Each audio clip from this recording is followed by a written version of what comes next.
چوتھا کام اللہ نے جو سب سے زیادہ جس کو ویلیو دی ہے، جو اللہ کو مانتا ہے، قرآن میں جگہ جگہ عقیدہ توحید اور رسالت اور آخرت کے عقیدے اور تقدیر کے عقیدے کے بعد اللہ نے جس چیز کو سب سے زیادہ فوکس کیا ہے، نماز.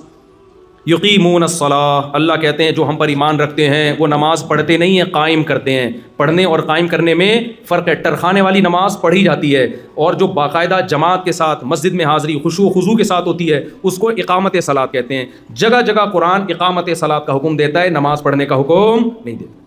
بھائی اگر آپ مانتے ہو کہ اللہ نے ہمیں بنایا اور یہ نعمتیں اللہ نے ہمیں دی ہیں تو آپ کو 5 ٹائم مردوں کو مسجد میں حاضری دینی پڑے گی. آج سے عزم کرو زمین آسمان ادھر سے ادھر ہو جائے، نماز ضائع نہیں. اللہ نے سفر میں آدھی کر دی ہے، قضا کرنے کی اجازت نہیں دی ہے.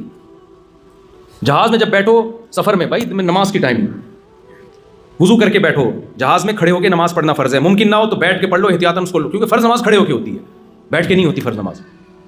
تو اب پڑھنے نہیں دیتے جہاز میں تو مجبوری ہے، قضا ہو رہی ہے تو پھر بیٹھ کے پڑھ لو. بہتر یہ ہے کہ اس کو پھر بعد میں لوٹا لو اس کو، لیکن قضا نہیں ہونے دینا کسی قیمت پہ. سمجھ میں آ رہی ہے بات؟ بعض علماء کہتے ہیں بہتر نہیں ہے، واجب ہے، اس کو لوٹانا پڑے گا آپ کو. خیر ابھی میں اس فقہی مسئلے کی بحث میں نہیں جاتا.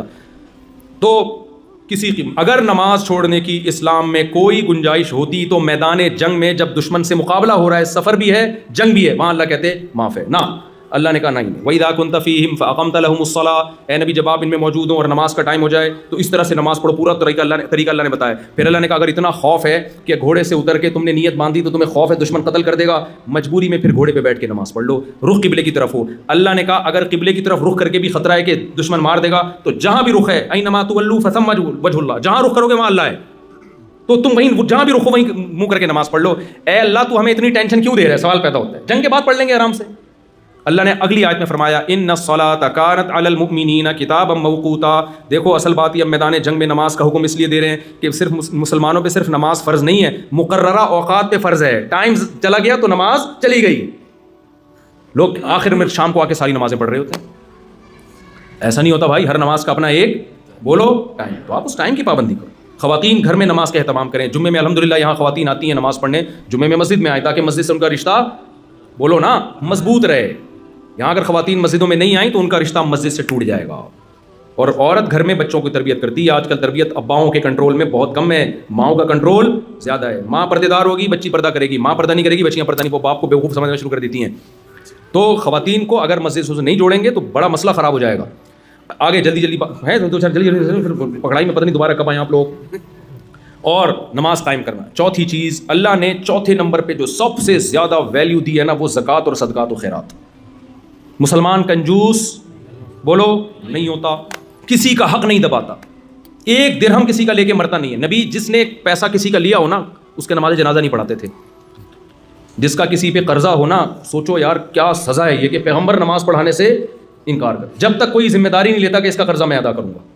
آپ نے فرمایا شہید کا ہر گناہ معاف ہوتا ہے، قرضہ معاف بولو نہیں. کتنا بڑا جرم ہے یار. اور ان ملکوں میں آپ کو یہاں کے جو انگریز ہیں گورے ہیں ان سے زیادہ مالی معاملات میں ایک نمبر ہی دکھانی ہے، کیونکہ یہ لوگ ایک نمبر بنتے ہیں گورنمنٹ کے لاء کی وجہ سے. یہ ٹیکس ٹائم پہ ادا کرتے ہیں کیونکہ حکومت کا لاء ہے. آپ جو ٹیکس ٹائم پہ ادا کرو گے صرف حکومت کا لاء نہیں ہے بلکہ آپ کا ایگریمنٹ ہے گورنمنٹ سے. اور قرآن کہتا ہے جو ہم پر ایمان لاتے ہیں وہ معاہدوں اور ایگریمنٹ کو توڑتے نہیں ہیں. لِكُلِّ غَادِرٍ لِوَاءٌ يَوْمَ الْقِيَامَةِ، فرمایا جو معاہدہ کر کے توڑے گا قیامت میں ایک جھنڈا اس کے ہاتھ میں ہوگا، اس کو پکڑایا جائے گا تاکہ ساری دنیا کو پتہ چلے یہ معاہدہ توڑنے والا آدمی ہے. حساب و کتاب سے پہلے نا ایک علامت لگا دی جائے گی، یہ جھنڈا پکڑ، یہ سارے غداروں کے ہاتھ میں جھنڈا ہے جو معاہدہ کر کے توڑتے تھے. اگر معاہدہ توڑنے کی کوئی گنجائش ہوتی، لوگ یہاں آتے ہیں معاہدے توڑ رہے ہوتے ہیں. دیکھو نبی صلی اللہ علیہ وسلم کے غیر مسلم سے معاہدہ ہوا مشرکین مکہ سے کہ یہاں سے کوئی کافر ہو کے وہاں جائے گا تم واپس نہیں کرو گے، وہاں سے کوئی مسلمان ہو کے ادھر آئے گا ہم فوراً واپس کر دیں گے. یہ معاہدہ مسلمانوں کے فیور میں نہیں تھا لیکن ہو گیا نا معاہدہ.